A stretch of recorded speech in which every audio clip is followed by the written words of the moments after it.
Hello বন্ধুরা, আমি এখন দাঁড়ায় আছি আমার ধামাট উপজেলা থেকে প্রায় 15-16 কিলোমিটার দূরে আগ্রাদেগুন নামক স্থান। আর যে ঢিবিতে উঠা আছি এটা হচ্ছে আগ্রাপুরী বিহার বা আগ্রা বিহার নামে পরিচিত।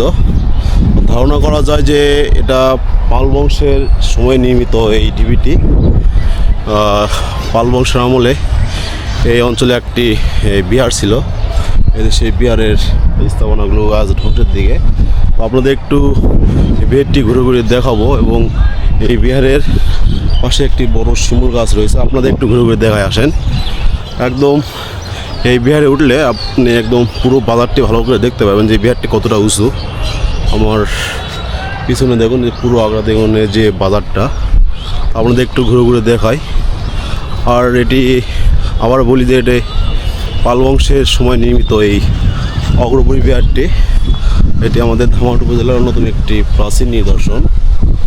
এই যে দেখুন প্রাচীন স্থাপনা, এগুলা ধারণা করা যায় যে এগুলো একটা রুম ছিল। আর আমার পিছনের শিমুল গাছ, আপনাদের একটু ঘুরে ঘুরে দেখায় যে বিহারের চারপাশগুলো। এই যে ইটগুলো ধ্বংস হয়ে গেছে, মানে প্রতিটা এগুলা একটা একটা করে রুম ছিল সে আমলের।